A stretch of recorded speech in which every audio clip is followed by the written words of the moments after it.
also just like to give a shout out to the people who are in the Zoom and those who are watching the Facebook live stream and our YouTube live stream. So before we dive into today's sessions, let me call our moderator, Ms. Carla Jane Zitazate, for the third session entitled Sartre and Beauvoir, Radical Figures of French Philosophy. Can we all give her a round of applause?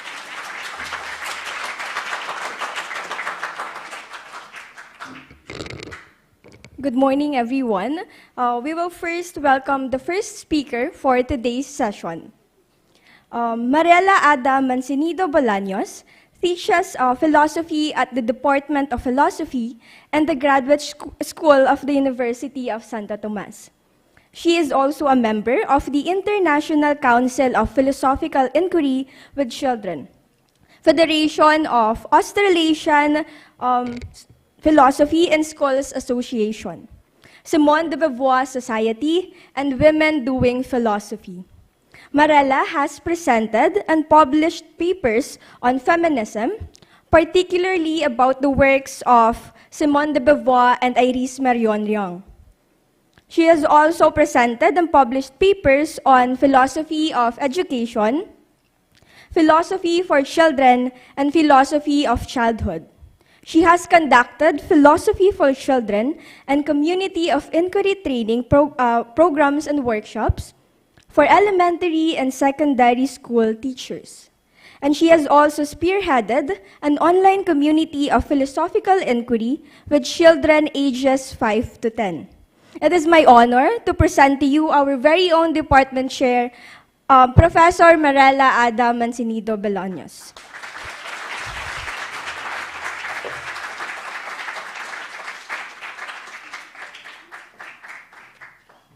So, good morning. The paper that I am going to present today is a discussion of the second part of Dr. Quito's homage to Jean-Paul Sartre.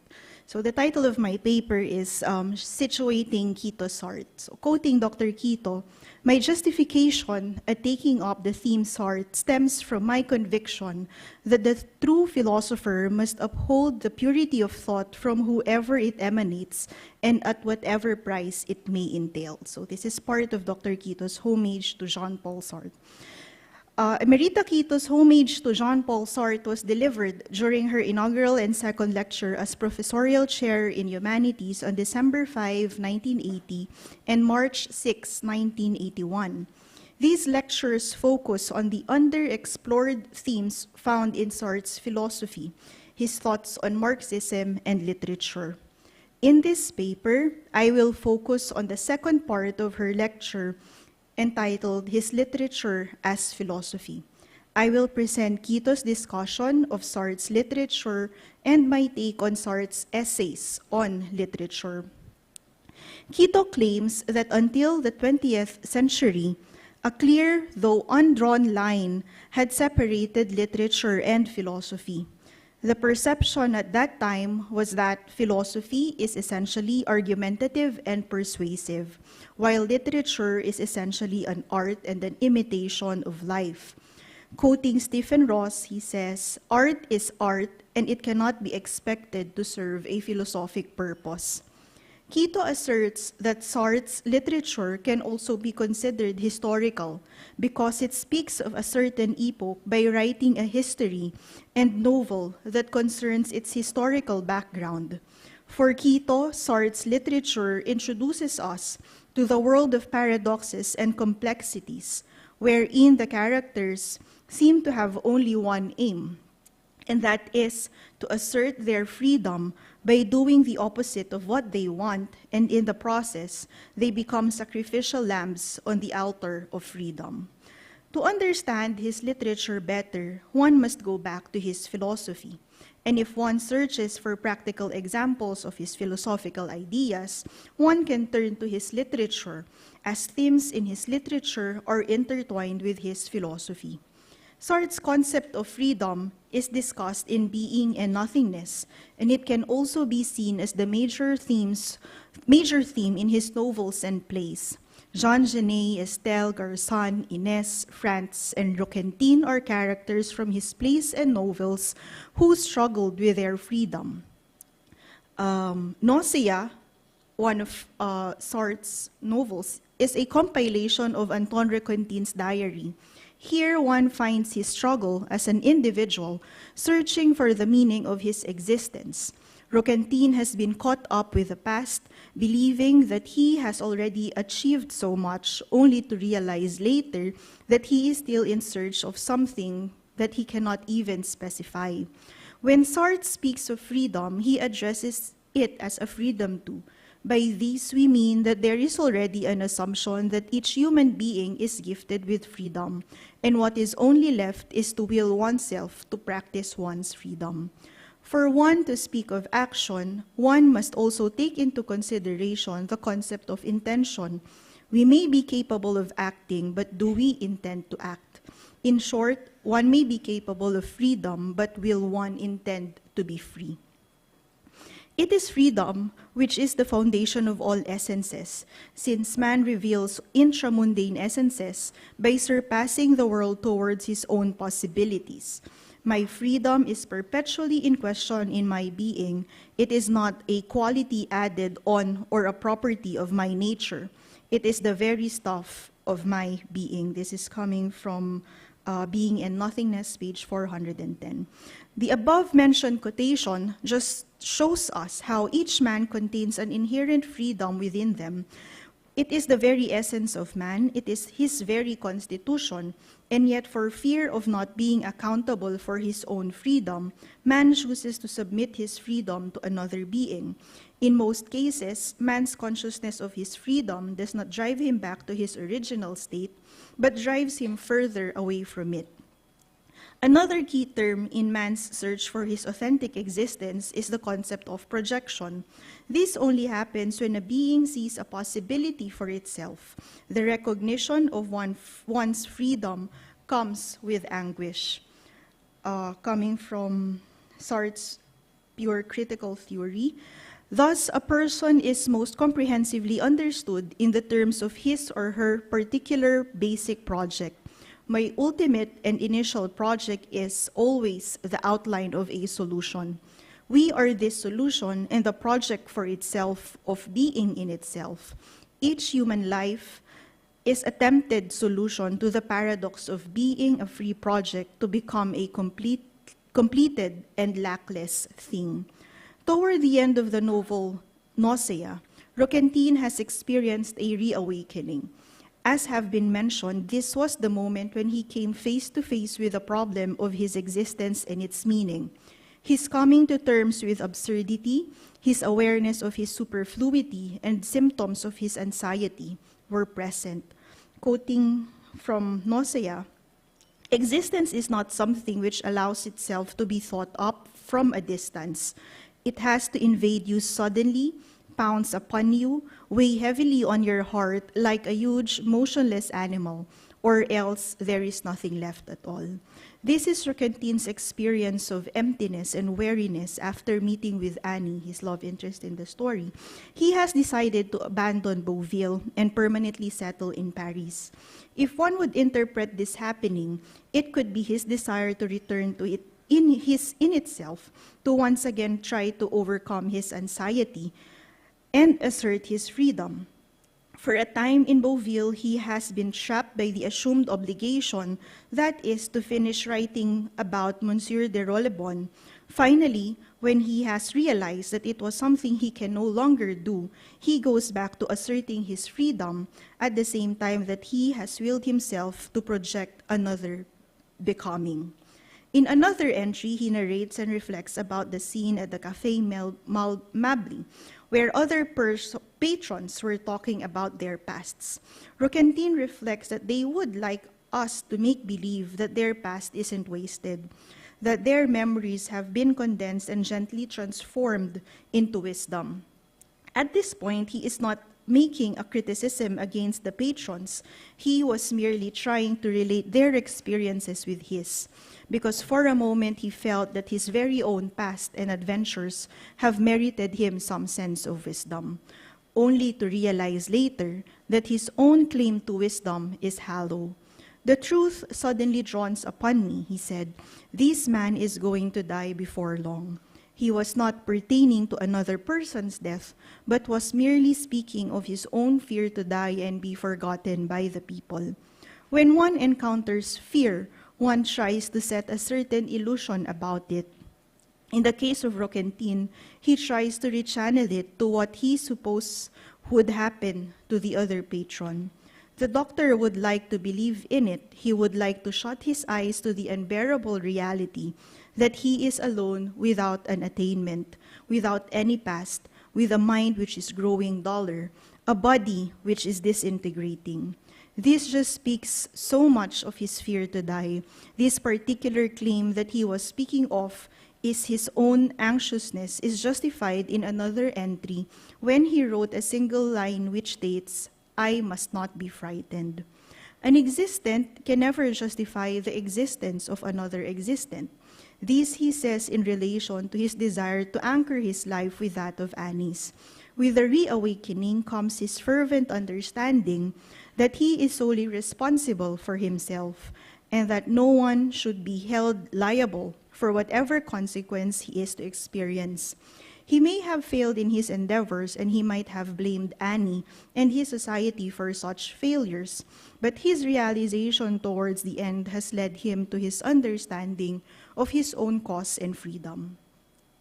In No Exit, we read the line, "Hell is other people," and this can be explained when one cannot break away from the modes of conduct prescribed by other people, when one does not seek a way out from the opinion of other people. It can be said that the three characters in this story, Inés, Garzon, and Estelle, are already in hell even before they died because they have allowed themselves to be conditioned by the situations they were in.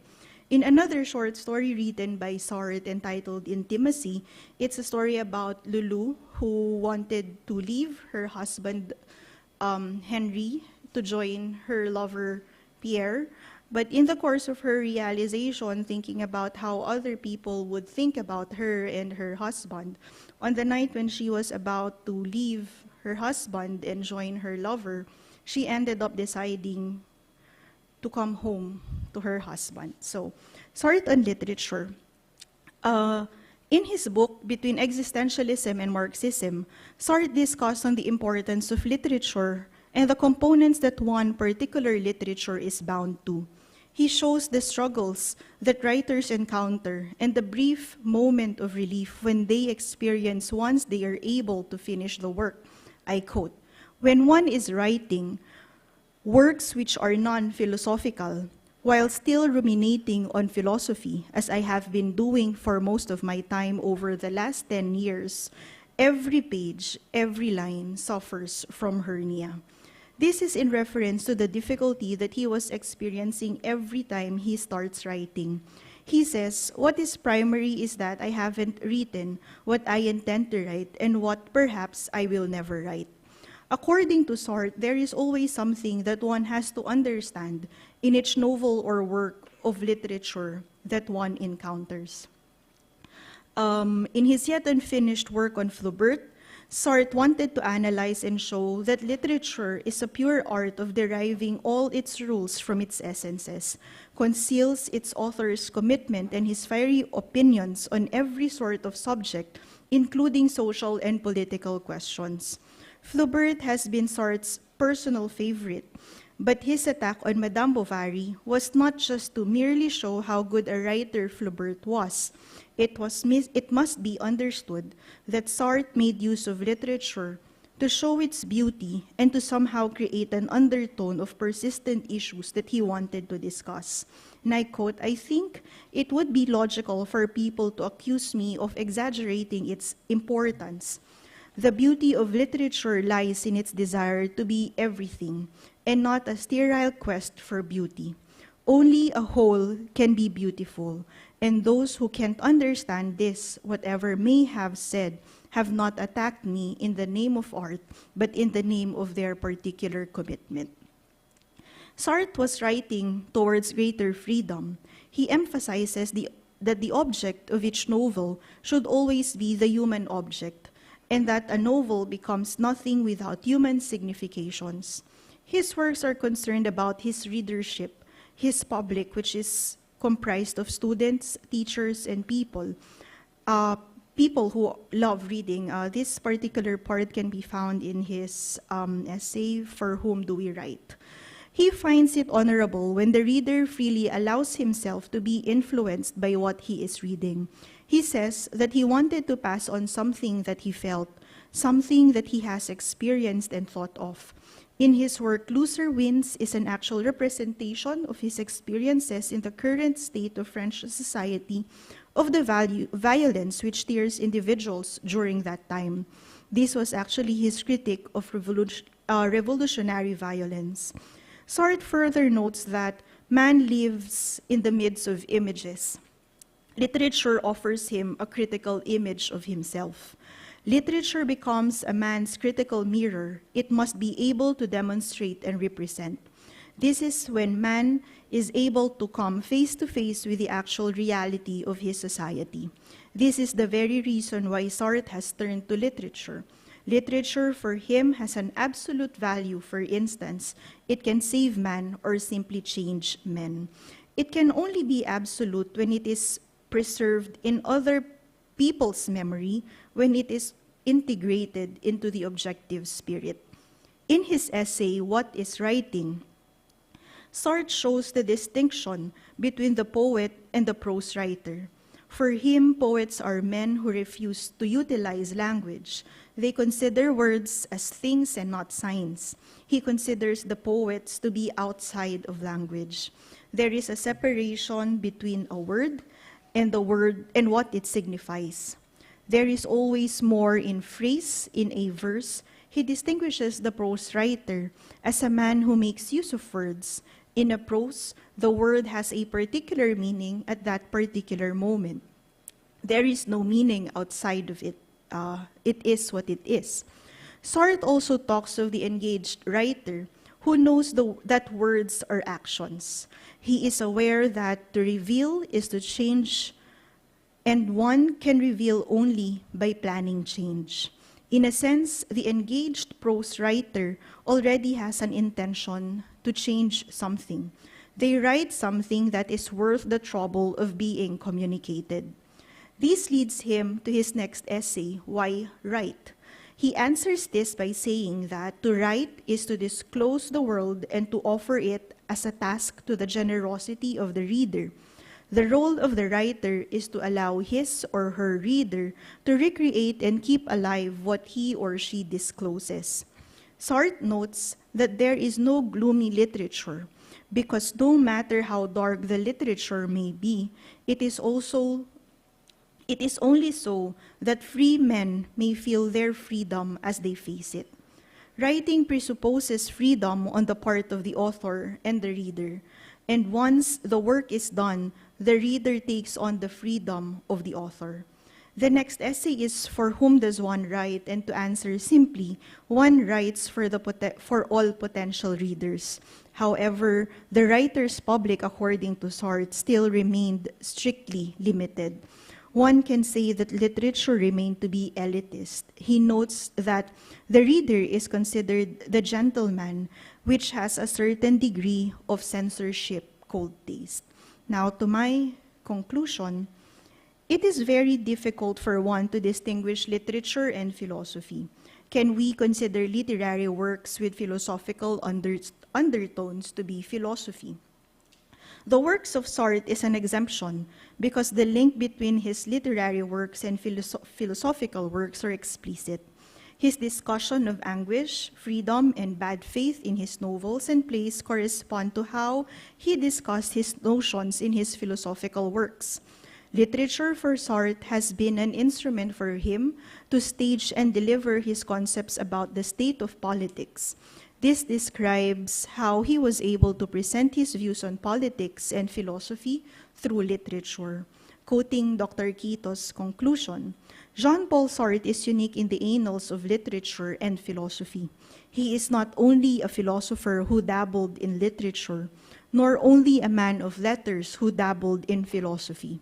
Sartre is preeminent in both, and it can be said that his philosophy is literature and his literature philosophy. From what has been presented, one comes to an understanding that Jean-Paul Sartre has become faithful to his responsibility as a writer and as a philosopher. He was able to inflict persistent issues of the society into the minds of people, as he was able to encourage these men to be critical about their society. He was able to live up to the standard that he raised. To be considered as a writer, one has to save and change man. His works, both on literature and philosophy, could very well depict to us that Sartre lived for the freedom of others. The persistent themes of his novels only show us how devoted he was in making people realize that their freedom must not be limited to them alone, but must move with the circumstances of his society. Thank you.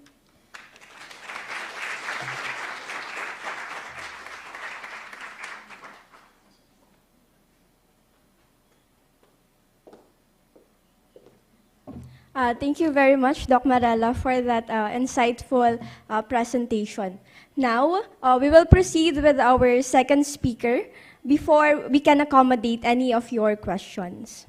So, Ms. Zea Katrina Estrada is a philosophy and literature instructor at the University of Santo Tomas.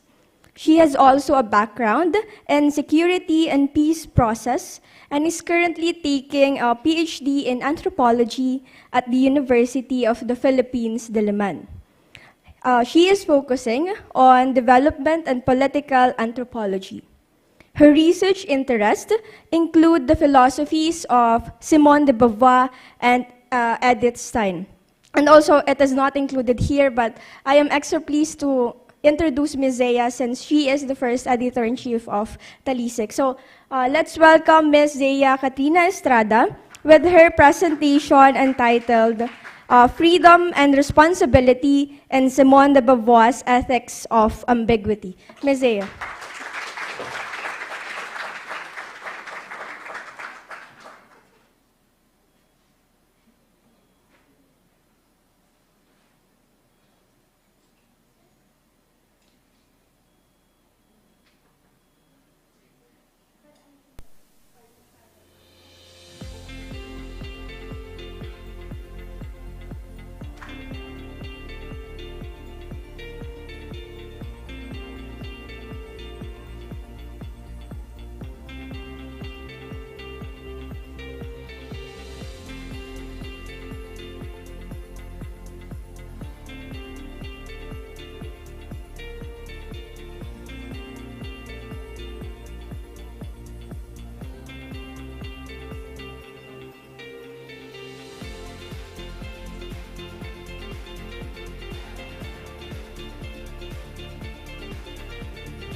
Alright, pasensya na po sa medyo may konting delay. Inayos lang yung presentation. So, I would like to begin by saying that it has been years since I last visited Simone de Beauvoir.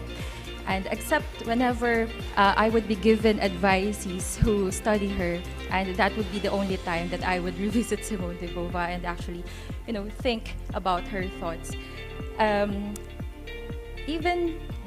Despite that, I remember my initiation into feminism. It was through Simone de Beauvoir. It was, I think, more than a decade ago. Umattend ako sa isang thesis defense ng senior namin, and nakita ko doon sa desk na inuupuan ko, may reading, and it was an excerpt from The Second Sex. And as a young, trying to be cool philosophy major, I took it upon myself to read Simone de Beauvoir, but then only to abandon her when it was time for me to commit to a thesis topic. And I also remember that I asked Doc Marella to become my thesis advisor, and she said yes. And my audacity, hindi ako nagpakita sa kanya after niya pumayag. So, pasensya na po, Doc Marella. I know that the apology has been long overdue, pero thank you po sa pagpayag na maging advisor ko during that time.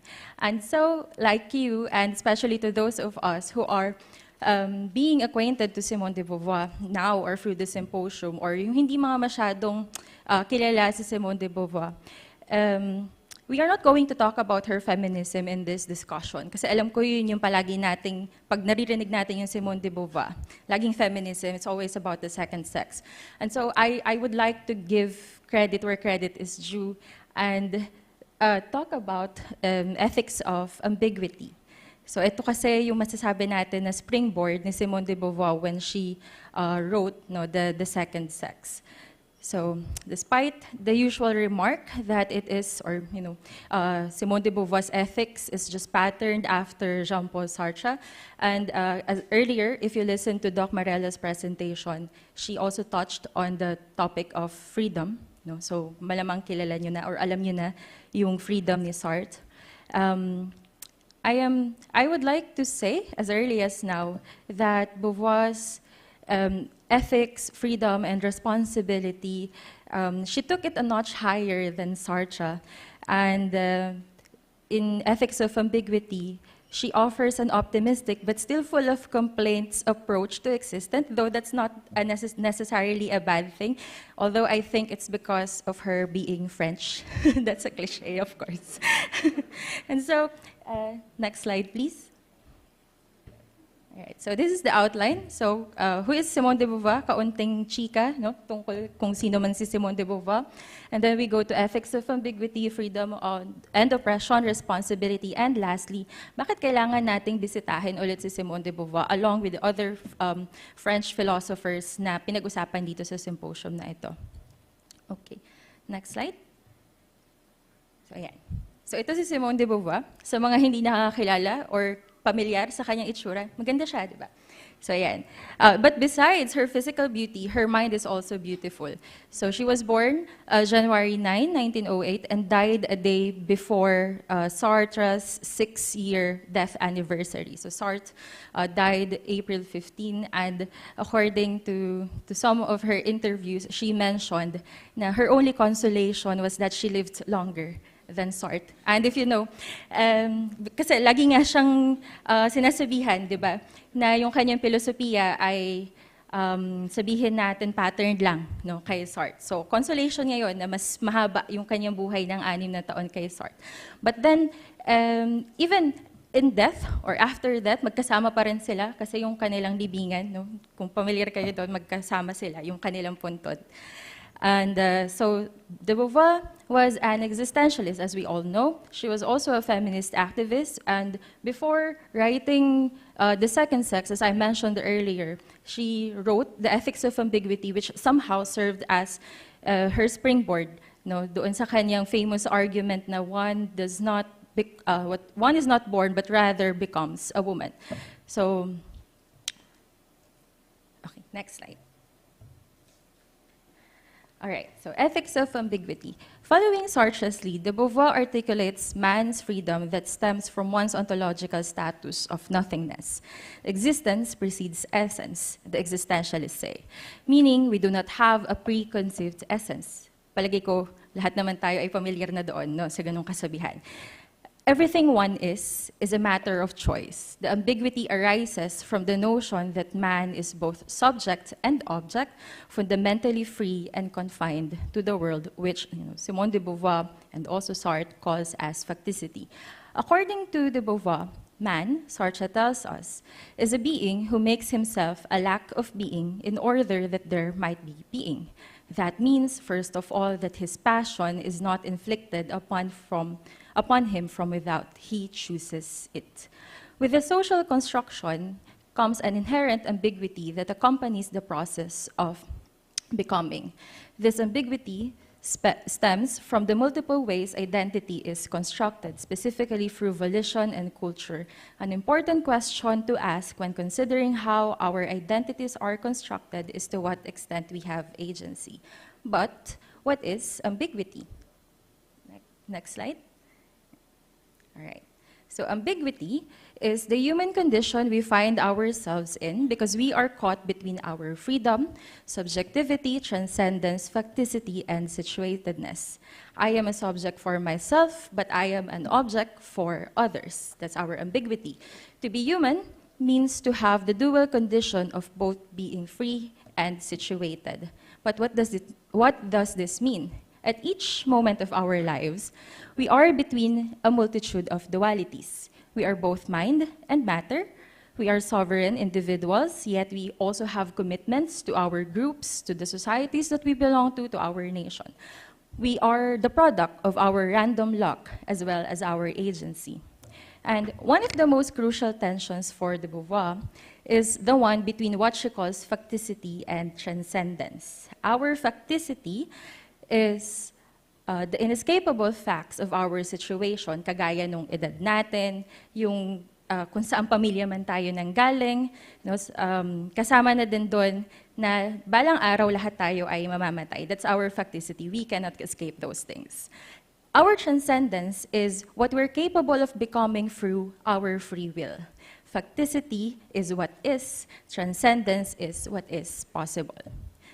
Philosophers, and everyone in general, have tried to deny this ambiguity by oversimplifying the human condition, by ignoring luck, or to preach agency, or denying the facticity, yung mga bagay na hindi natin mababago, in the pursuit of transcendence. Existentialism, according to de Beauvoir, encourages us to actively assume our ambiguity, meaning we should recognize that we are freely projected toward an uncertain future. Our actions and relationships with others shape us, and we are limited. Sa ayaw man natin sa gusto, ganun yung existence natin. May mga bagay tayong hindi mababago, but at the same time, we also have the freedom to choose to build the future or to go to a future na gusto nating makita. Hence, for de Beauvoir, existentialism is a philosophy of ambiguity. Next slide. All right. Let us now go to freedom. Following man's ontological nature of nothingness, freedom is also nothingness. For de Beauvoir, there is no ethics without freedom because human actions require freedom. And as Doc Marella mentioned earlier, it also requires intentionality. We turn to freedom into something positive through the choices we make, to take action to create a world we want to see, and the aim of ethics is to realize freedom. To convert freedom into moral freedom, we need to actively recognize our own freedom and the freedom of others.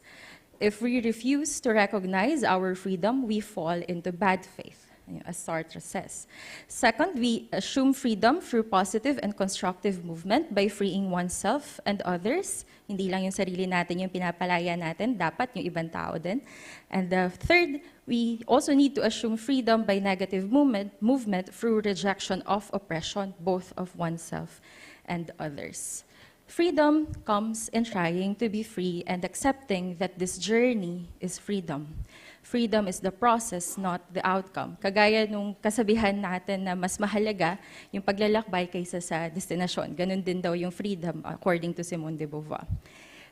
In achieving one's own freedom, freedom must also be an open future by seeking to extend itself by means of the freedom of others. Freedom is the way that we hurdle toward an uncertain future. And if you notice, yung image doon sa screen, it's Munch's The Scream, Edvard Munch's The Scream. Ginamit ko tong painting na to because I imagine that this is somehow like us kapag nahaharap tayo, na-overwhelm tayo sa kalayaan natin, and whenever we need to make choices. And so when we become overwhelmed with too much freedom or with freedom, nagkakaroon tayo ng anxiety, just like the image in the painting. So we must also take note that other people can try and sometimes succeed, however, in curtailing our freedom, and this is called oppression. And also, tayo din, minsan, tayo din yung nagka-curtail sa sarili nating kalayaan, and that's bad faith. All right, so oppression. Oppression is the result of fearful men, such as dictators and tyrants, trying to justify their existence. Unable to accept the ambiguities of being human, they deny others freedom in order to validate their shallow attempts to give their life meaning. Oppressors oppress because they are afraid that if others besides them are free, their freedom will diminish or disappear. The oppressor takes the oppressed to be situated and objectifies them.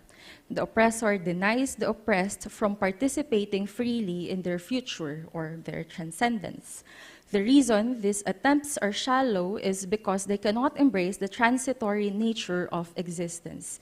It is in trying to make existence concrete that the negative impact on others' freedom manifests. In denying others' freedom, one is denying their ambiguity. Oppressors need to be recognized by subjects because only subjects can recognize something.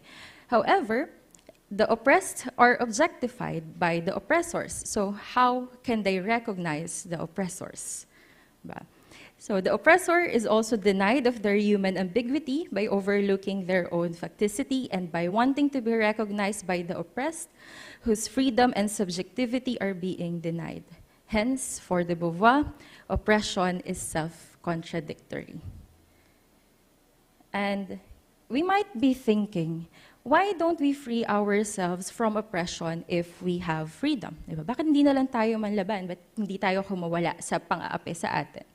Following Marx, de Beauvoir cites mystification as the reason for this, or being so oppressed for a long period of time that you don't realize you have freedom. The oppressed tend to be so attached to their oppressors that they are desirous of their own oppression because they are trapped in a false consciousness that the oppressor instilled in them. At present, alam ko familiar tayo sa termino na ito, tinatawag na natin itong internalized oppression. And even if we have a proper name for it now, a lot of us still refuse to be freed from oppression because freedom is frightening. So we treat ourselves as objects in the world. And so how do we overcome oppression? According to Beauvoir, first, the oppressed need to be faced with their own freedom and hopefully assume it. And I would say that empowerment might be the key for helping others or the oppressed to realize that they are free. Pero may term doon dito ginamit, hopefully. Diba? Umaasa lang tayo na sana kapag tinulungan natin sila na ma-realize na malaya kayo, ba't hindi ninyo kalabanin, yun ang aapi sa inyo, may mga tao pa din na hindi papayag. Diba? Kasi nga masyado silang nasanay doon sa pang-aapi, yun yung komportable para sa kanila. Kadalasan naririnig natin ito sa mga katagang, wala naman tayong magagawa, ito na yun, nakasanayan na natin. In order to transition from recognizing one's freedom to overthrowing the conditions of oppression, one needs to temporarily deny the freedom of the oppressor and treat the oppressor as an object. If we keep on seeing oppressors as subjects, we continue giving them power, and worse, they get re-elected in office and become president. In some cases, violence against the oppressor is justified in some cases. Pero pinapaalala sa atin ni Beauvoir na itong violence na ito, gagawin lang siya kapag wala na talagang choice. No, that's the last resort. Okay, and next slide. So, de Beauvoir tells us that a freedom which is interested only in denying freedom must be denied. And it is not true that the recognition of the freedom of others limits my own freedom. To be free is not to have the power to do anything you like. It is to be able to surpass the given toward an open future. The existence of others as a freedom defines my situation and is even the condition of my own freedom. So yung kinakatakutan ng mga oppressors na kapag binigyan nila or nirecognize nila yung kalayaan ng ibang tao maliban sa kanila na baka mabawasan yung kanilang kalayaan, it's actually unfounded according to de Beauvoir. Because for her, yung kalayaan ng iba, it also reflects to our own freedom. So yun, hindi kabawasan sa atin ang pagkilala na gaya natin na ang ibang tao ay may kalayaan ding maging malaya. Unfortunately, when the oppressors know that the oppressed are starting to realize their freedom, the oppressors then play the victim. So turning tables.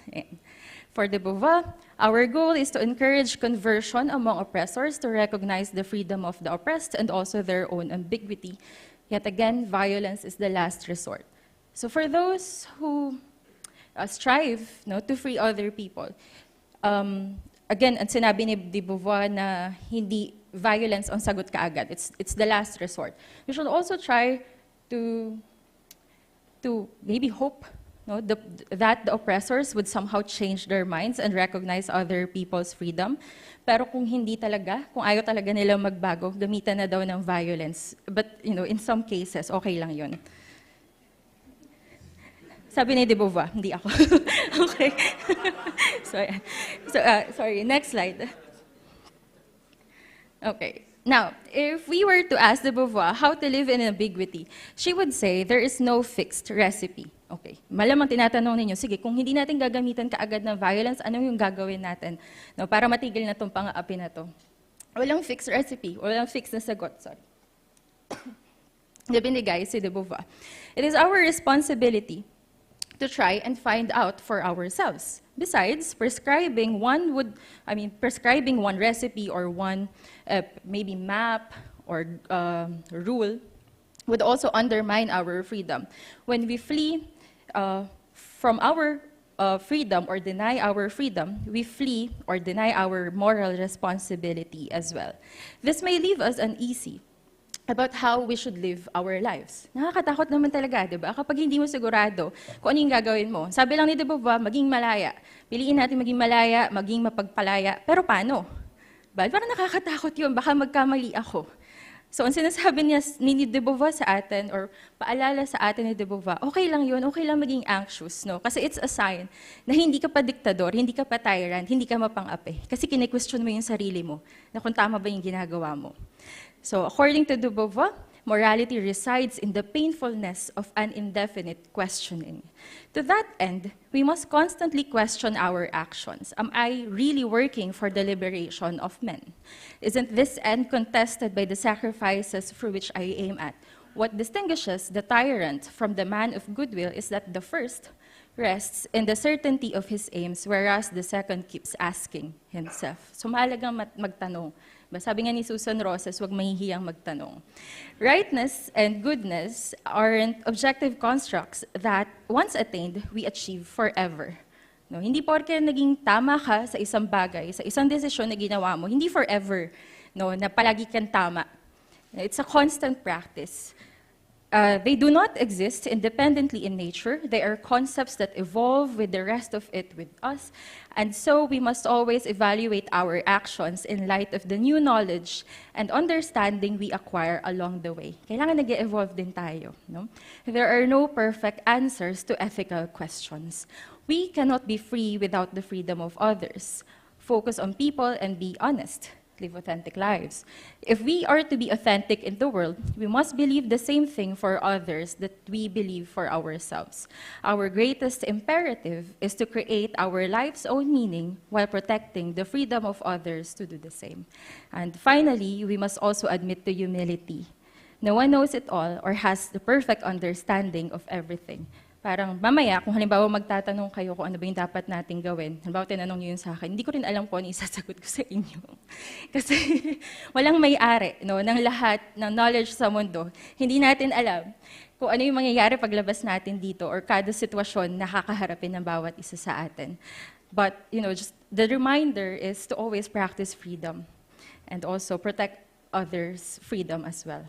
And so, why should we revisit Simone de Beauvoir?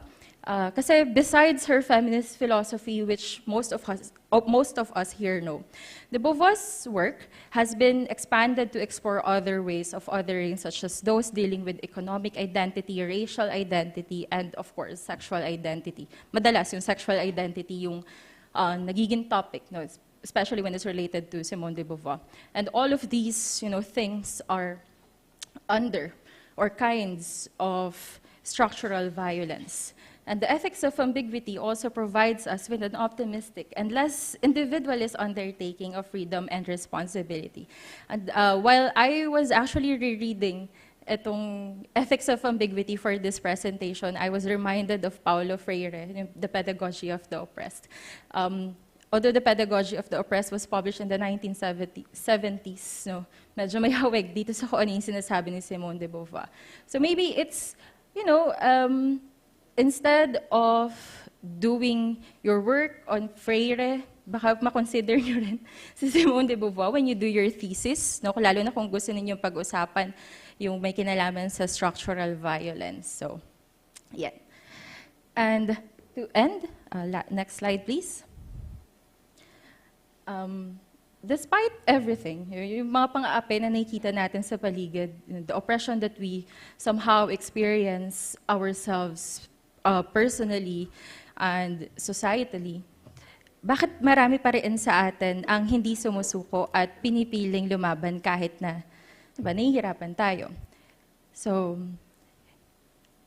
here is a passage from the Ethics of Ambiguity. Yet, with all this sordid resignation, there were children who played and laughed, and their smile exposed the lie of their oppressors. It was an appeal and a promise. It projected a future before the child, a man's future. If in all oppressed countries, a child's face is so moving, it is not that the child is more moving or that he has more of a right to happiness than the others. It is that he is the living affirmation of human transcendence. He is on the watch. He is an eager hand held out to the world.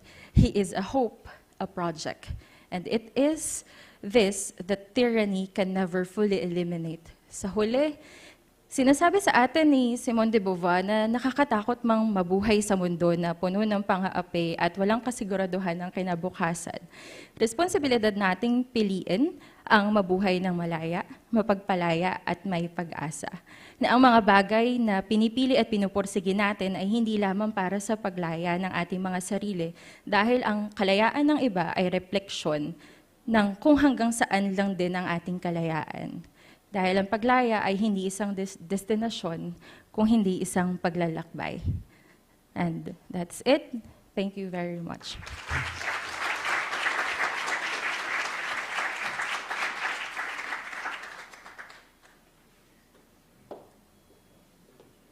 So thank you po, Ms. Zea, for another interesting discussion.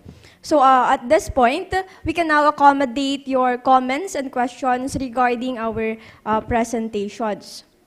But again, I give an overview of the presentations. For Doc Marella's presentation entitled Situating Quito's Sword, and for Ms. Zea, we have Freedom and Responsibility in Simone de Beauvoir's Ethics of Ambiguity. So if you have any questions, feel free to go in front and ask them. And also, do not forget to state your name and institutional affiliation. Thank you.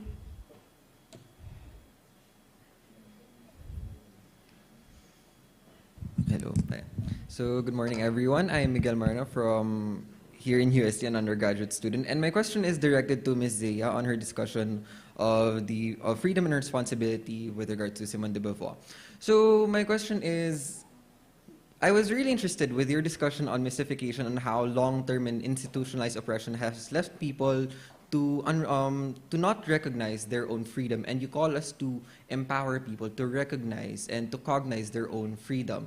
So my question is it enough for us to make people recognize their own freedom, for them to know their own freedom, or must we also encourage them to act on their freedom? Kasi, even if we encourage people to act on their freedom, to resist systems of power that oppress them, we can't deny the fact that they have everything to lose when they fight back, when they act on their freedom. So, yeah, going back to my question, does Simone de Beauvoir tell us that we should encourage other people to act on their freedom, or is it simply enough for us to empower them to recognize their own freedom? Thank you.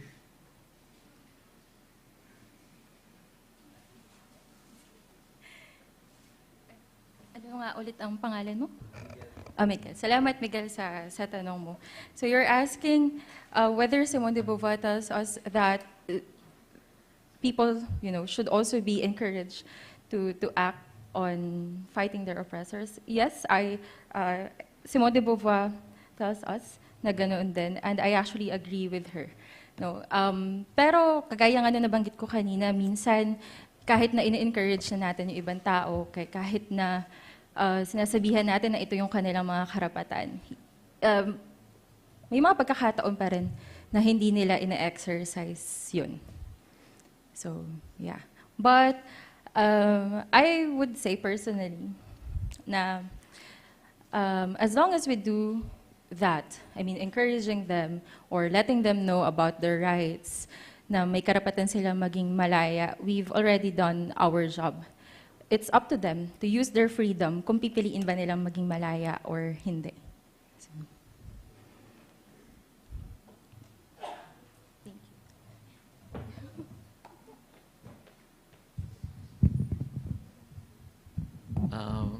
My first of all, ang galig-galig nyo. So,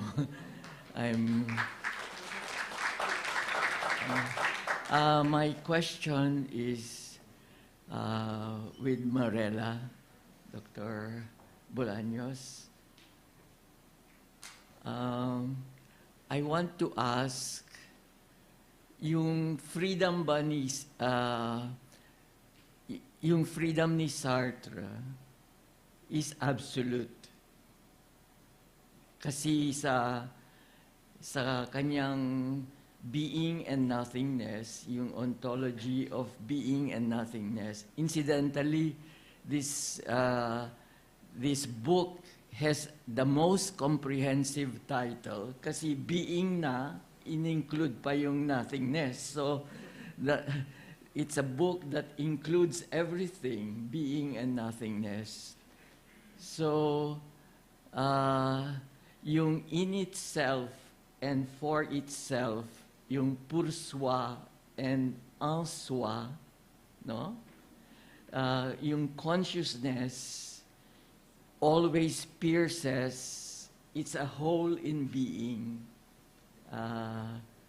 Kasi itinuro ko yon sa UST noong 1982, Heidegger and Sartre. One subject lang ako dito. Full-time ako sa Ateneo when I came back. So anong mukhang absolute yung kanyang freedom? Do you, would you agree with that Sartre's freedom is truly absolute?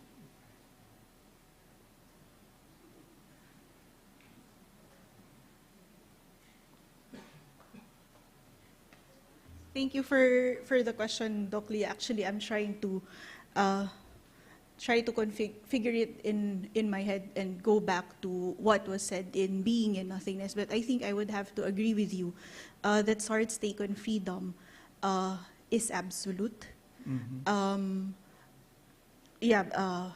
This can also be seen in the movement, as you have mentioned also, of the in itself to the for itself, and eventually to the movement of the for itself to for others, as seen in the latter works of Sartre. Yeah. Kasi consciousness, the moment you die, wala na. Wala nang consciousness. Yeah. Because Sartre does not believe in transcendence. Kaya ang buhay hanggang dun lamang. You go back to nothing. Yes. And nothing is nothing. Mm-hmm. Now, could I follow it with the second question?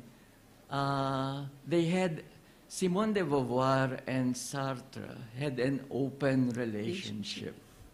What does Quito think about? Does Quito, in her writings, comment on the, kasi, they lived together, but they had open relations with other persons, both of them. So, but yeah, I want to find out if Dr. Quito In the text.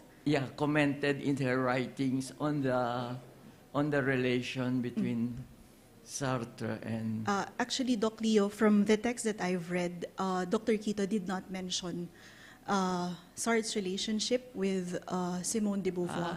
She never mentioned it. In this text, Doc Leo, the first part is actually dedicated to Dr. Quito's reading of Sartre's critique of the dialectical reason, the importance of the individual in the critic of the dialectical reason, and then the second part was dedicated to her writings on literature.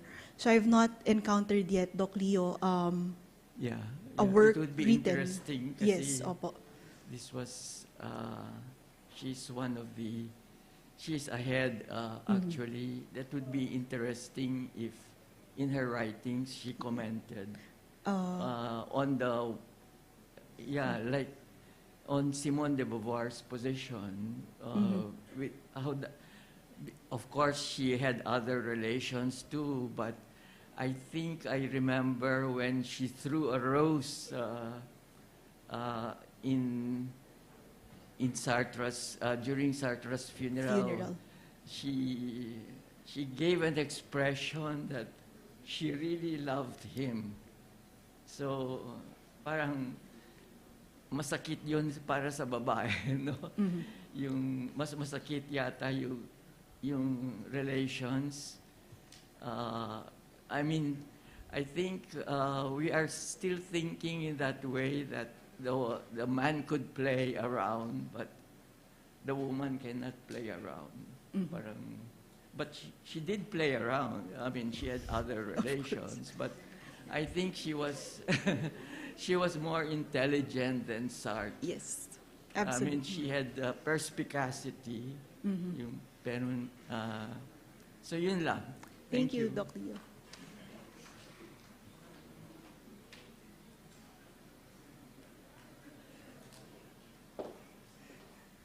So while, okay. Kay Doc Jovi. Sige po.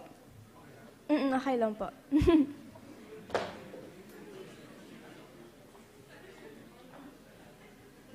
Magandang umaga, Jovi from the department. May tanong ako kay Ma'am Zea at saka kay Ma'am Chair.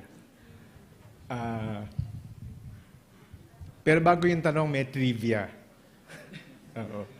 Hindi ko alam kung yung members of the audience ay familiar kay Mike Hanopol. Natatandaan pa ba siya? And Juan de la Cruz Band. Sila yung nagpasikat ng kantang Jeff Rocks, yung Laki sa Layaw. Yung Jeff Rocks actually ay binaligtad na project na kinuha kay Sartre. Sumikat kasi yung Mike Hanopol and Juan de la Cruz Band noong 70s. At nung panahon na yon, binabasa rin siya ng mga aktivista rito sa Pilipinas. Sila Mike Hanopol at Juan de la Cruz Band ay sikat doon sa kanilang para bang subliminal na protest against the Marcos regime then and martial law, etc. Now to my question. Mag-a-act lang ako na devil's advocate doon sa presentation nyo, pero sabi nga ni Doc Leo, mahusay, magaling. Siguro nakatulong yung pareho kayong black ang suot.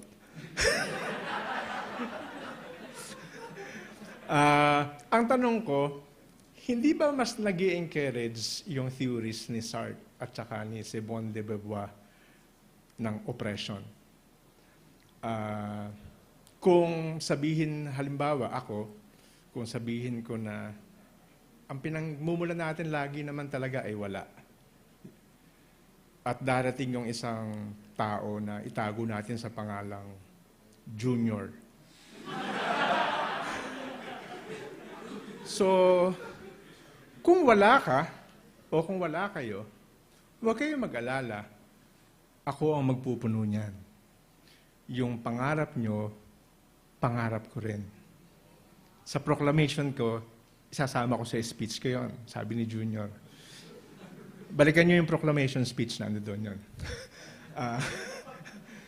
At kung sabihin mo na sa presentation kanina ni Ma'am Zea, parang lumalabas na, although inuulit-ulit ni Ma'am Zea na freedom is making a choice. Pero doon din sa text, at least the way she presented it, parang lumalabas na yung freedom mas nararanasan mo doon sa bago doon, Doc Leo, yung yung parang mas matindi yung danas ng freedom habang nandoon ka sa moment ng alinlangan. yung hindi mo alam kung ano yung gagawin, sabi mo nga ni Ma'am Zea na, huwag mong itanong sa akin kung ano yung gagawin kasi hindi ko alam. Pero sabi ko, aha, parang doon ka nagiging malaya sa pagiging alinlangan eh. At yun yung sinasamantala ng mga kabarkada ni Junior. Dahil patuloy tayo nag-aalinlangan, naghahanap tayo ng gagabay sa atin, ng tutulong sa atin, inaasahan natin yung mga tutulong na yun yung magbibigay sa atin ng laya. Kaya sila ang binoboto natin, di ba? Kaya sabi ko, kung titingnan ko yung opposite side, acting as a devil's advocate, hindi ba mas nakakatulong yung teorya ng dalawa, yung magkasintahan na open, to encourage more oppression? So, okay ba yun, Ma'am Zea?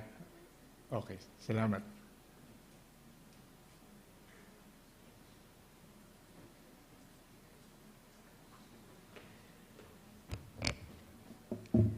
Para po ako nagtitesis defense. Joke.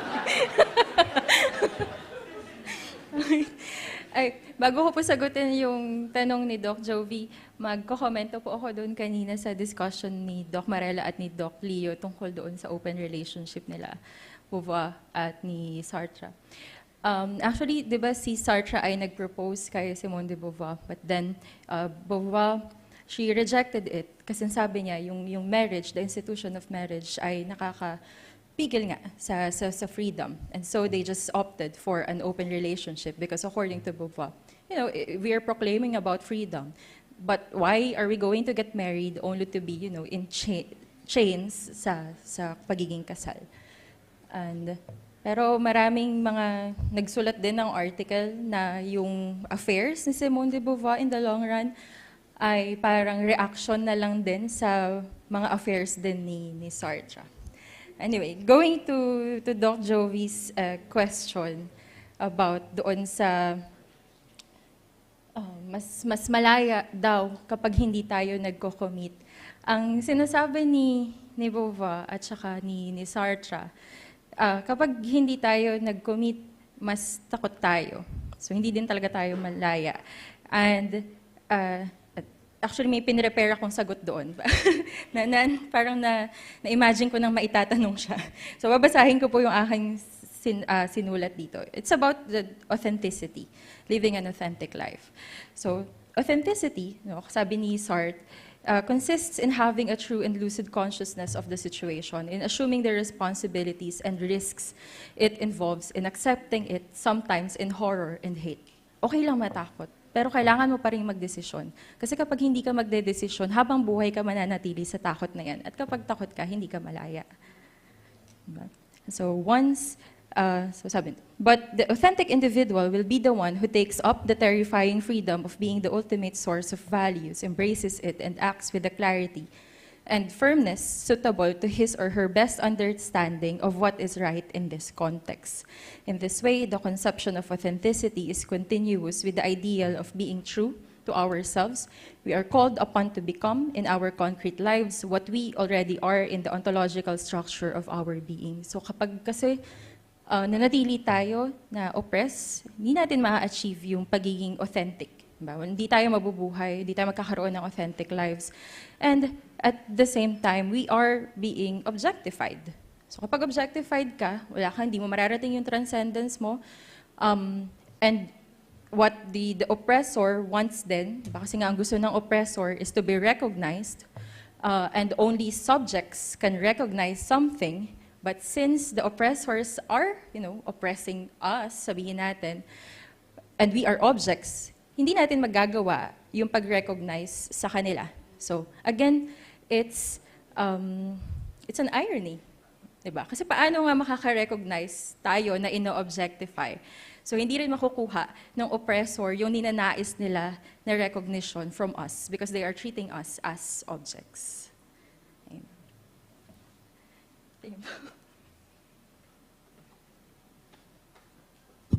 Hello. Okay.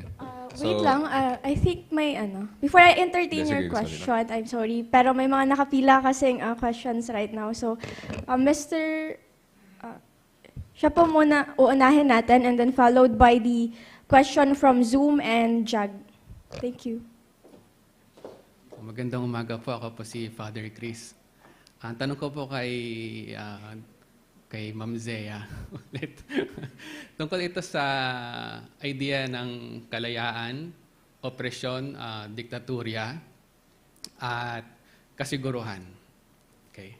So dahil nagpakita ho kayo ng imahe sa atin, yung malapit sa ating kasaysayan, no? Imahe ng liberation, imahe ng oppression at diktatorya. So, alis sa atin, malapit ito sa ating karanasan. Pagkatapos sabihin natin ng EDSA 1, nakaranas ang tao, ang mga Pilipino ng kalayaan. At sa kalayaan ngayon, maaaring masabi natin, papasok natin yung concept ng ambiguity. Nagulat din tayo. Ano ba gagawin natin sa kalayaan? At for so many years, para sa mga taong nagsusumikap, nagtrabaho, malaya sa kanilang buhay, after so many years, nakita nilang mahirap pa rin sila. Hindi sila makakawala. At nakita nila yung parang mali-mali yung mga desisyon ko sa buhay. Hindi ba lumalabas rin doon yung desire sa kasiguruhan? Kasi parang lumalabas doon sa Philosophie ni Simone de Beauvoir, she puts primordiality sa freedom. Pero kung titignan din natin yung ating karanasan na existential, meron din tayong natural tendency to look for something sure. No? Parang kay Sir Joby nga, susundan ko rin din yung kanyang thought, na maaari nga it also feeds yung klase ng freedom na umiikot sa ambiguity, ay naghahanap ng kasiguruhan at nakita doon sa diktador. So para sa akin, yung frame ko naman sa pagtingin ko sa diktador is an epistemic relationship. Kasi ang unang dinidiktahan sa'yo, hindi naman yung katawan, yung isip. So kaya naghahanap tayo ng didikta sa atin, kasi mahirap mag-isip. Kaya ang hirap ng philosophy, hindi ba? Ang hirap mag-isip, nakakapagod, ayoko mag-isip, hindi ako makakawala kung nasaan ako ngayon. Hanap na ako ng magdidikta sa akin.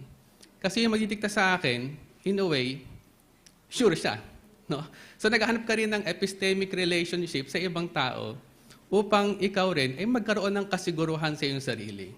So ang aking tanong, hindi ba yung freedom dapat may partner din?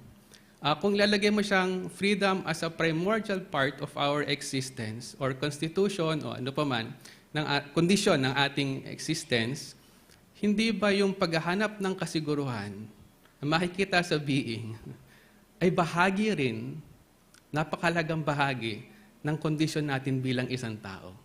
So ito yung critic o tanong ko rin doon sa, at least doon sa presentation, na parang napaka-primordial ng freedom at nagkakaroon lamang ng etika dahil sa freedom. So ano na yung question ngayon ng being at kasiguruhan? Kasi parang we desire something that is sure, that gives us direction, di ba? And ito, no? Freedom at kasiguruhan. So yung aking tanong. So ano po yung inyong masasabi doon, Ma'am Zea? Salamat po. Hello, Fathers. It's nice to see you again after I don't know how many years. At salamat din po sa pagtatanong ninyo. Okay, yung paghahanap natin ng kasiguraduhan, tama po kayo, konektado siya doon sa tanong ni Doc Jovi kanina.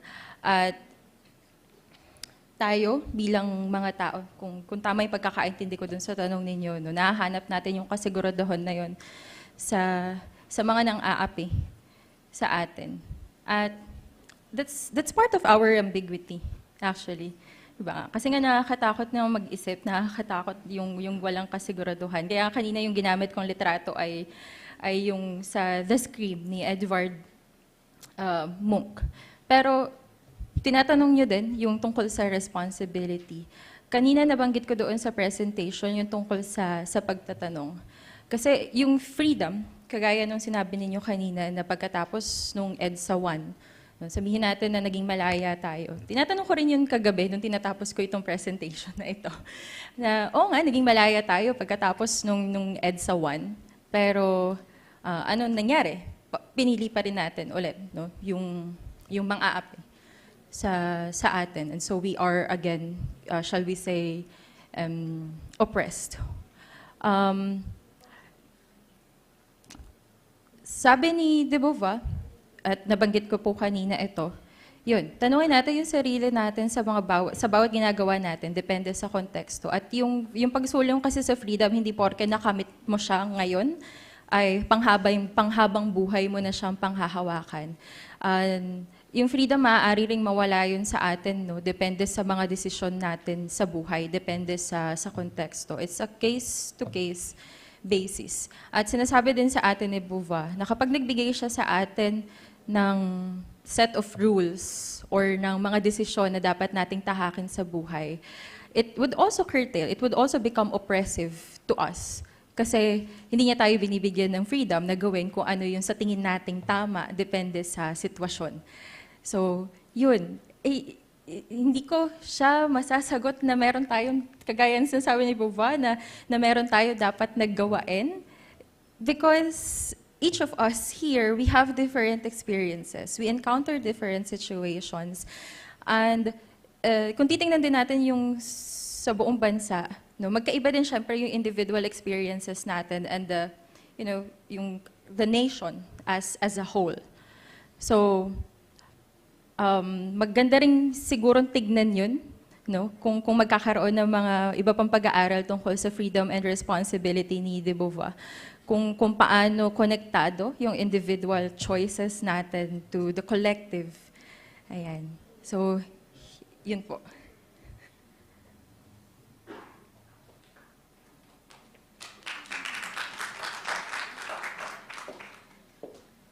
So I will first mention a question from the Zoom. This is from Mr. Seth Villahar. So his question is that, I am left curious on the freedom with a cost.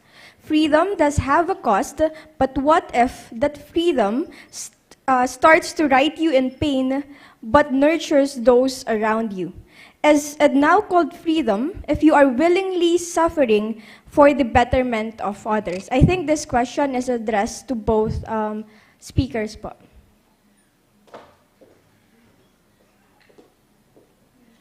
Maybe Doc Varela would like to start since medyo napagod na po ata si Mazeo.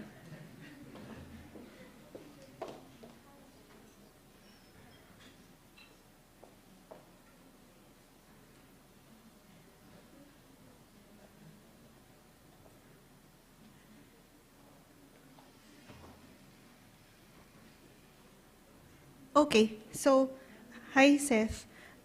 So the question is, what if that freedom starts to writhe you in pain but nurtures those around you? Is it now called freedom if you are willingly suffering for the betterment of others? I think for Sartre, this is already called bad faith. When you are willingly giving away your freedom for others. It's still a recognition of one's freedom, but at the same, so it's a recognition of, so it's, how do I phrase this? So it is the awareness that you are free, but at the same time, you are willingly giving away your freedom to others. Like, for example, if you already, for example, dun sa text that I mentioned earlier, intimacy, Lulu, in that story, is free to leave her husband because she's no longer happy.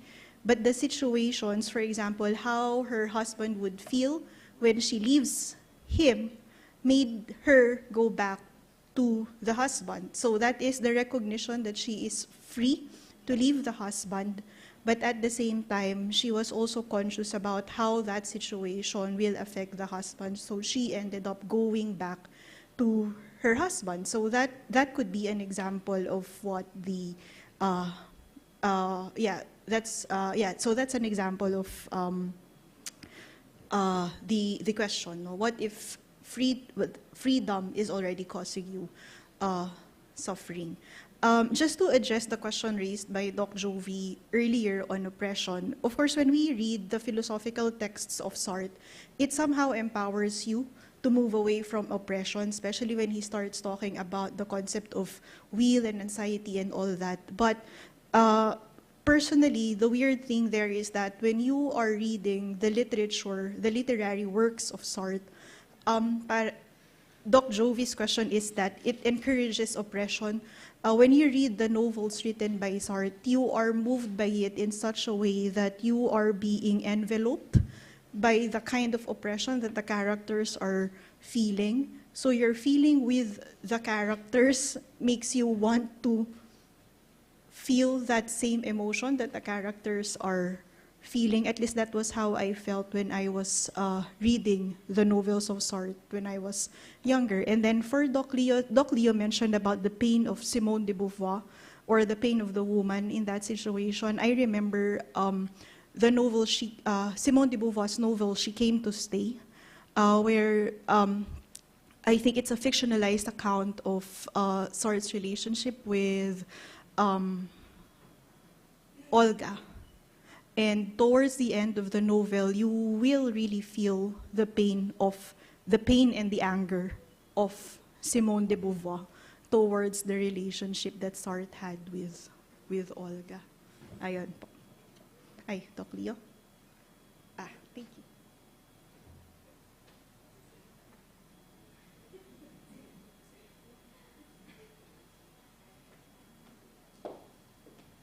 So I think Ms. Zea also agrees with Doc Marella's answer. So we can entertain Jug's question. Okay, thank you. My name is John Austin Aganpo. I'm from 3 Philo 2. My question is a bit loaded, pero it's interesting at least for me, so sorry. And in the same fashion to Doc Jovi, it will also be, in a sense, parang a devil's advocate po to specifically Ma'am Zea's presentation. The context is, while Marcos, Trump, and Xi Jinping may be oppressors, did their personality and development not stem as well from ambiguous factors, such as the fateful day Hitler failed art class and became a dictator, or how he read the Communist Manifesto and did not study first philosophy properly and thus misunderstood it, or the fact that Bongbong Marcos was born into the Marcos family out of birth lottery, not by choice, not by freedom, and not by intent, and so now he becomes the dictator we know. This is all to say that oppressors too are largely therefore a result of our ambiguity, much like the saying that man is born free and yet is everywhere in chains. If this is true, is it not detrimental to say that ambiguity does play a factor, since it can be said that oppressive personalities may be a result largely of their context, not of their own free will per se, their luck and other ambiguous factors, rather than their humanity or lack thereof? And how can we prove otherwise? To give a more concrete example rather than an example of history, in the current status quo, there exists a law in the Philippine Code, in the Civil Philippine Code, called psychological incapacity. Psychological incapacity is kind of similar to psychological violence, but it is not a criminal code. It is not part of the criminal code because it lacks the element of intent, which is similar to Sartre's, Simone de Beauvoir's analysis of the necessity of intent to materialize freedom. So if that is the case, the reason why people are psychologically incapacitated is because of their context, and which develop their lack of cognizance of the moral value of their actions. In this sense, does the appreciation of ambiguity not help contribute to a reduction of accountability, since we can say largely that I am not at my own fault, but I am the fault of the society which birthed me? Thank you.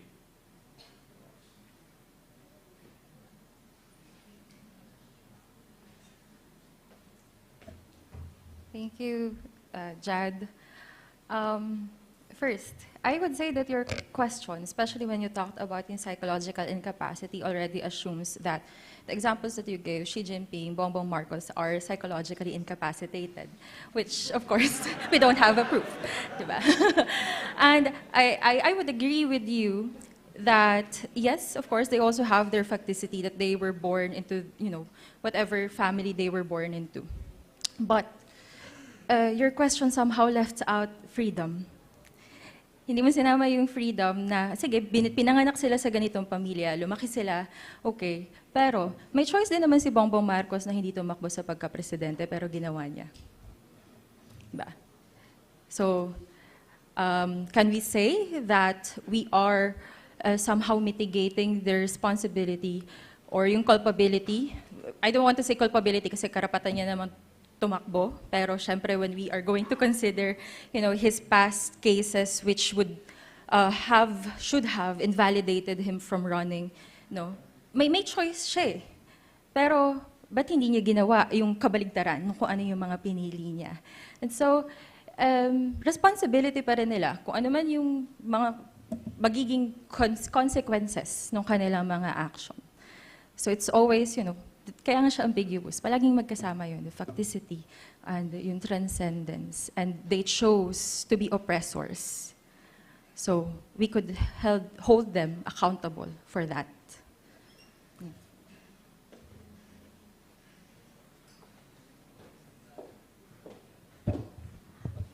TJ, excuse me. May pila kasi ng questions. Pila? We will first entertain with Doc Joey and followed by another student, and we can proceed with your question. Thank you. Doc Joey.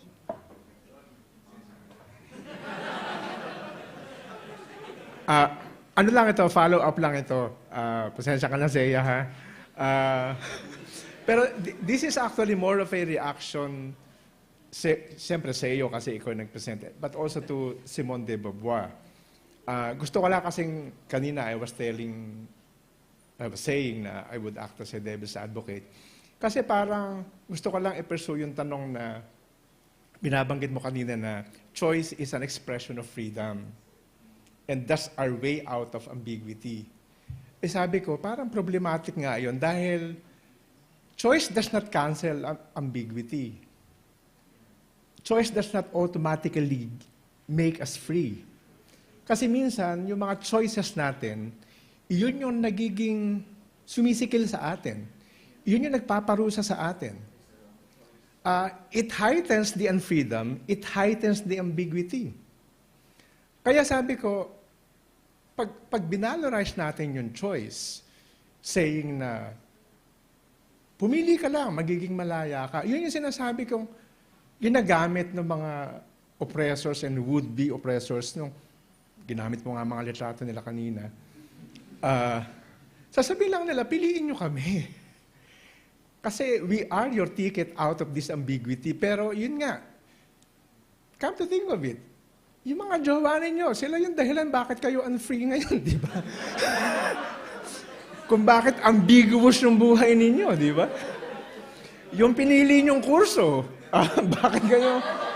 bakit everyday you feel like you are not free precisely because you thought philosophy is the way. Pero, that's my point, Zea. Kaya sabi ko, hindi ba parang, well, it's a funny way of saying it, na baka si De Beauvoir, baka binabasa ito nila junior na ito ang piliin natin. Makakatulong to sa atin. Just a thought.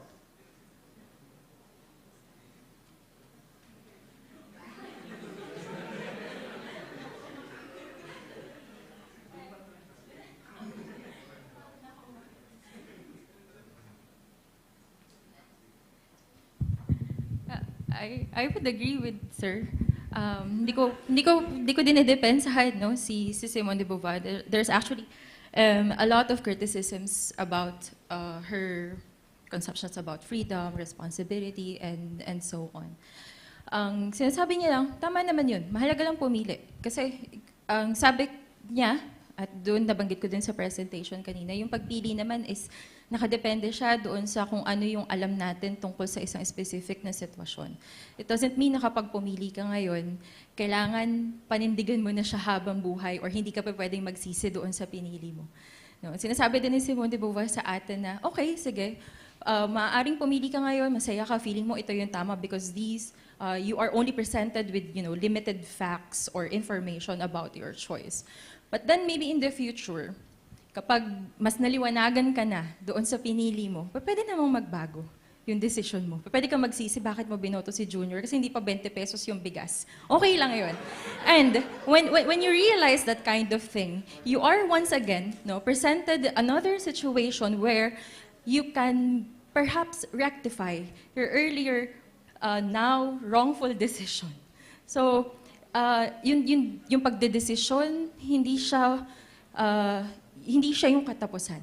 Patuloy natin siyang ginagawa. And hopefully, sa bawat desisyon na kakaharapin natin, ang pipiliin natin is yung tama. Pero again, nakasalalay siya sa kung anong mga impormasyon ang meron tayo.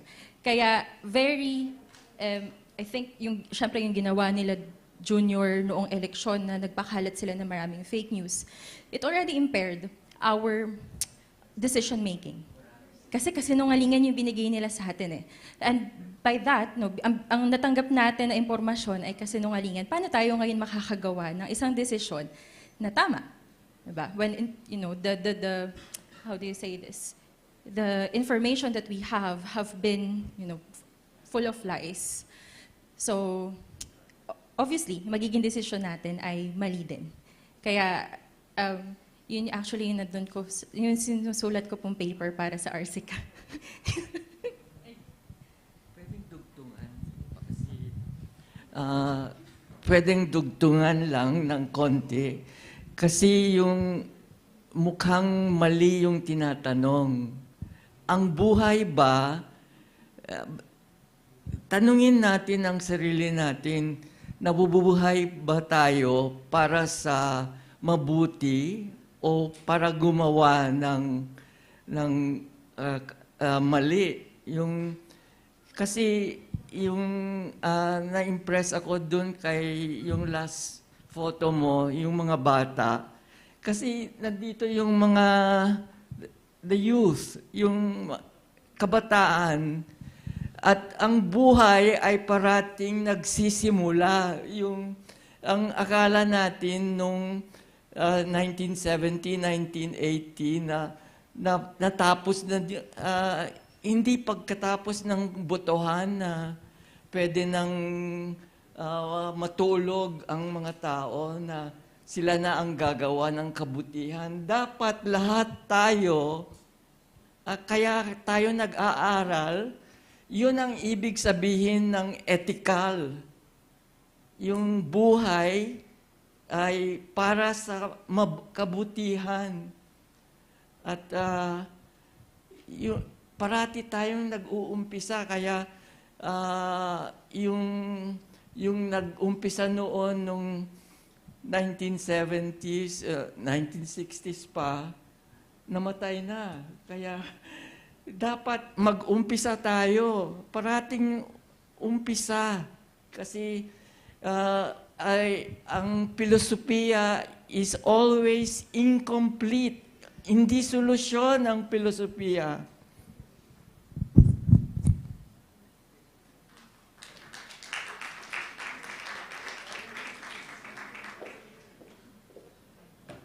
So I understand that the discussions have been really interesting and engaging as we've received so many questions right now, but unfortunately we can only accommodate last two questions from our audience.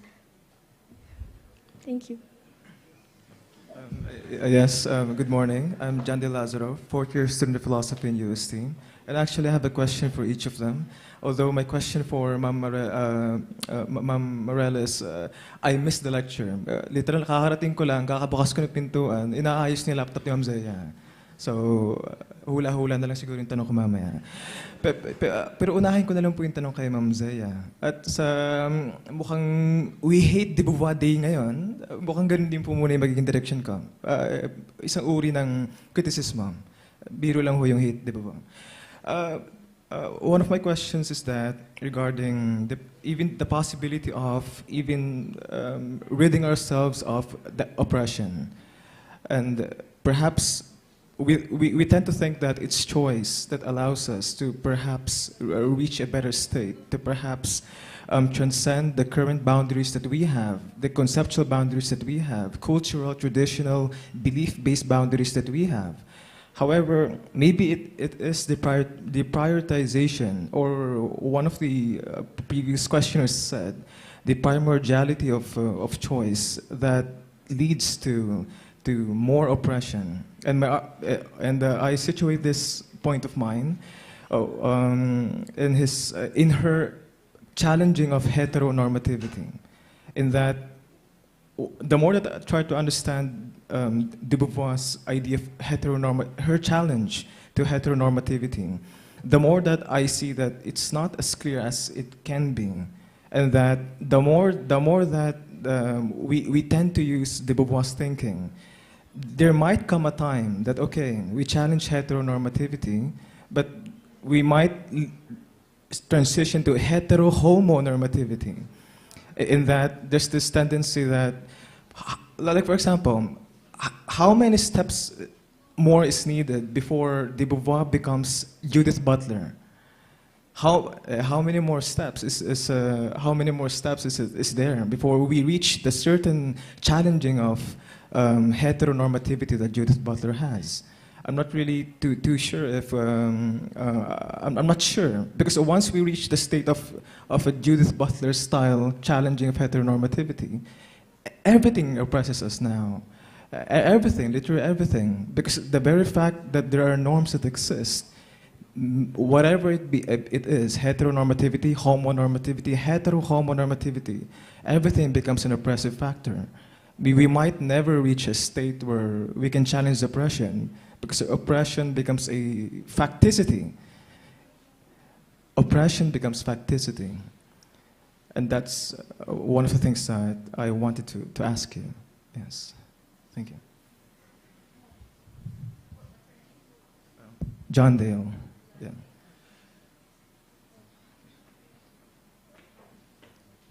Thank you, John Dale. But I would have to be honest.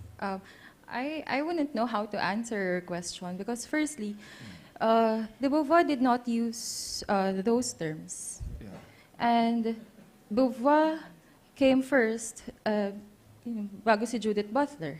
Yes. And but I would agree when you said that everything now somehow oppresses us, even ourselves. We can oppress ourselves.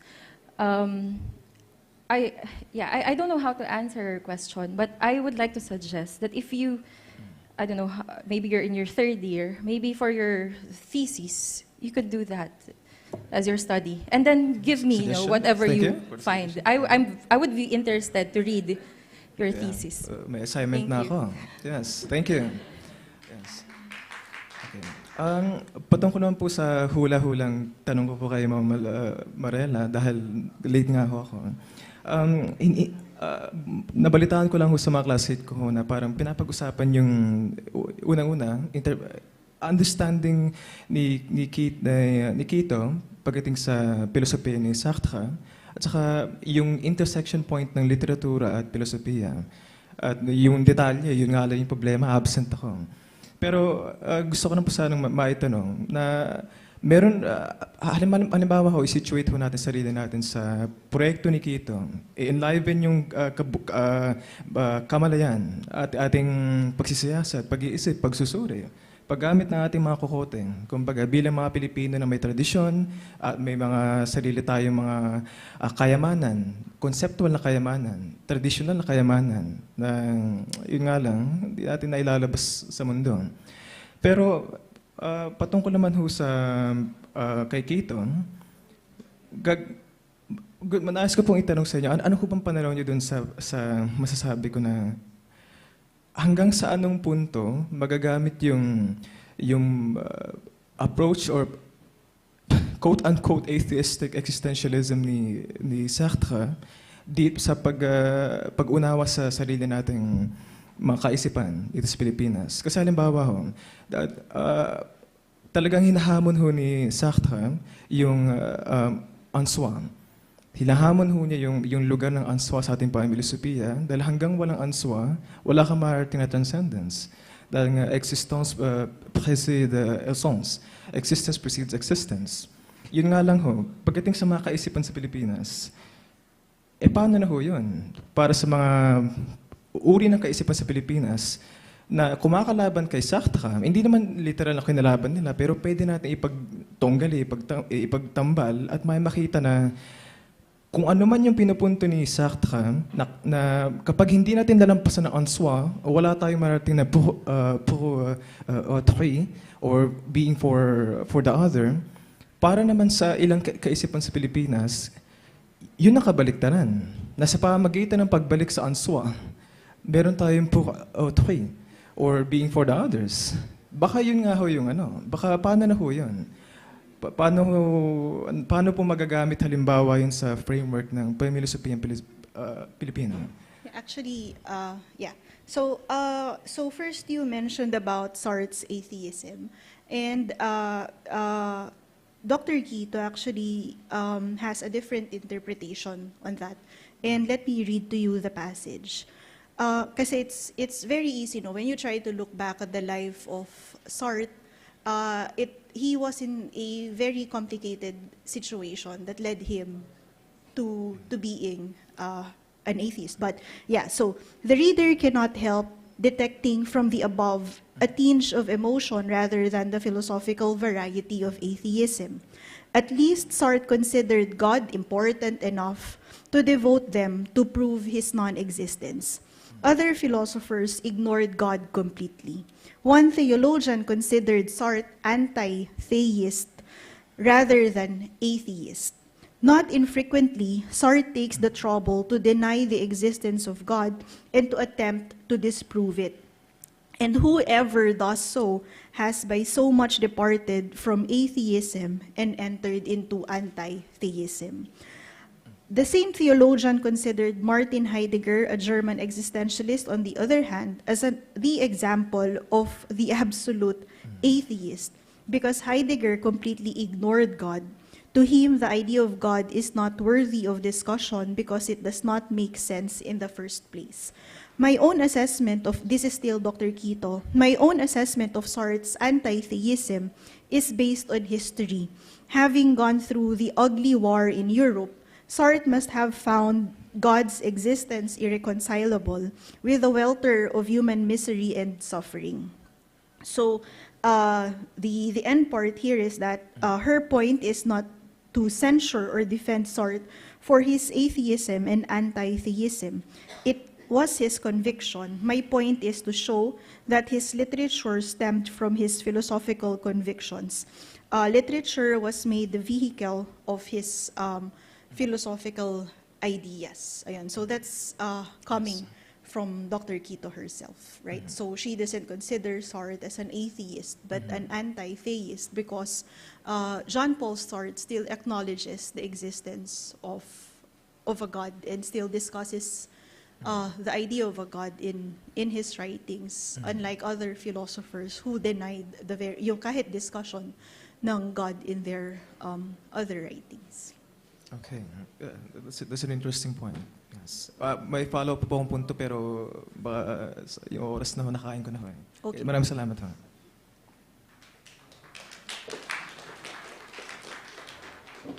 I think I'm seeing additional 2 to 3 hands raised for another question. Again, unfortunately, it has been, I think, 45 minutes allotted for question and answer, and I think the presenters are already a little, tired. Okay, so for the last question, siguro pwede na lang natin i-direct yung last additional 2 to 3 questions after the symposium, but I think I will entertain Mr. Santiago with this question. Thank you. Hello po. Magandang hapon po sa ating lahat. This question is directed po to Ma'am Seya, so I hope you don't mind.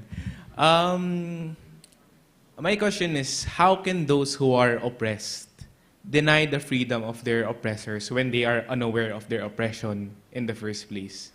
So I think my question stems mo and it comes from contemporary society where we can observe that everything is commodified, the prioritization of commercialization is prevalent, and it's further complicated by the issue of disinformation in the digital age. So how can individuals in such a context recognize and address their own oppression? And ano po kasi, personally, I think it doesn't sit right with me na we don't do anything about it. Parang it was mentioned po kanina sa discussion na we let individuals realize their own freedom. Parang sa panahon po ngayon, parang kulang na po yun, yung bibigyan natin sila ng pagkakataon to be hopeful na they might realize that freedom, but in today's day of age, parang it's something of, it's an issue na rin po. So, yun po.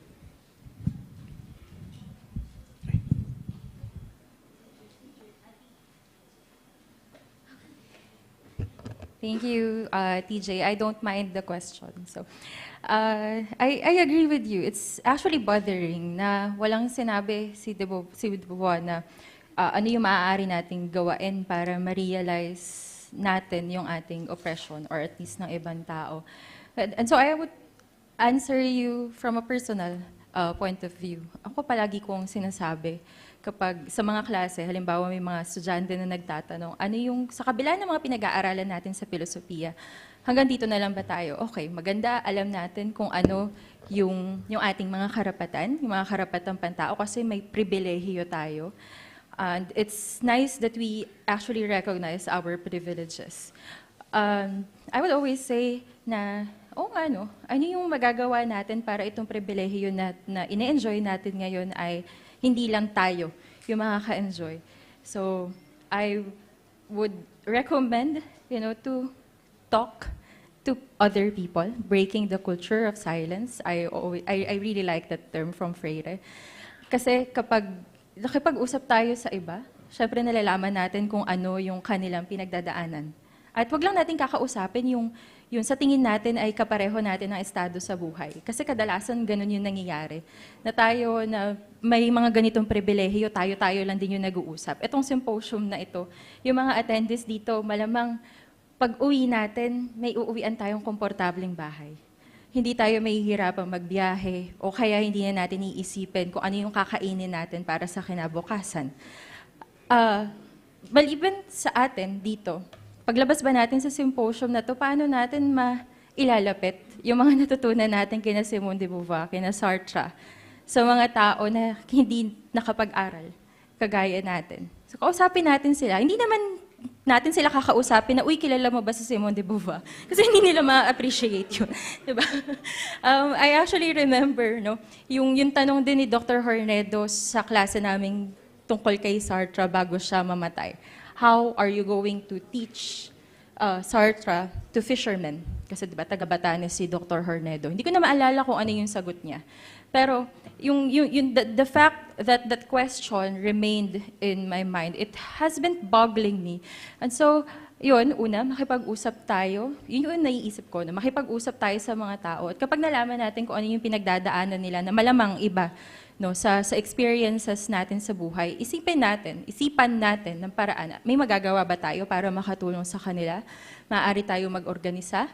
When I say organizing, it doesn't mean na magre-revolusyon tayo or may kinalaman siya sa kaliwa. Organizing in a way na bumuo ka maaari ng grupo or ilapit mo sila sa mga grupo na maaaring makatulong sa kanila kung limitado ka bilang estudyante, sa paraan ng pagtulong na magagawa mo. Maraming mga organizations sa paligid natin na willing, diba, na tumulong. So maaaring gawin natin yun para sa mga oppressed. Yun. Ganun lang siya kasimple. At kagaya din ang palagi ko sinasabi sa mga estudyante ko, minsan yung mga sagot sa tanong na hinahanap natin, simple lang pala yung sagot. Hindi natin kailangan ng malalim na filosofiya para malaman na kung ano yung magagawa natin para makatulong sa kanila. Nag-uumpisa yun, sa pakikipagdialogo, sa paglabas sa mga comfort zones natin, sa pagtingin sa kapwa-tao natin bilang kapantay din natin. At yun, pag nagkaroon naman ng palitan ng diskusyon ng mga idea, doon lalabas. Meron din tayong magagawa para sa iba. Sana nasagot ko yung tanong mo.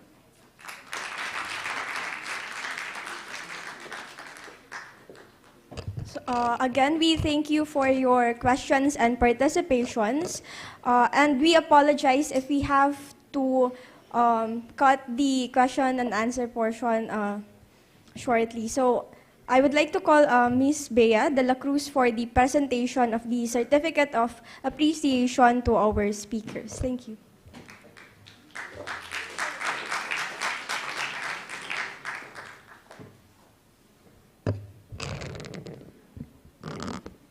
Thank you, Carla, for moderating the session. I would like to invite Professor Leovino Maria Garcia to present the certificate to Associate Professor Marela Ada Mancinida Bolaños, PhD, and Ms. Zea Katrina Estrada, PMA. PhD. The certificate states that the University of Santo Tomas Faculty of Arts and Letters, Department of Philosophy, hereby awards the Certificate of Appreciation to Associate Professor Marela Ada Mancinida Bolaños and Ms. Zea Katrina Estrada for sharing their expertise during the panel discussion titled Sartre and Beauvoir, Radical Figures of French Philosophy, a part of the first Continental Philosophy Symposium, La Philosophie Francophone, with the theme In Praise of Discomfort, held at the Tark Auditorium from September 11 to 12, 2023.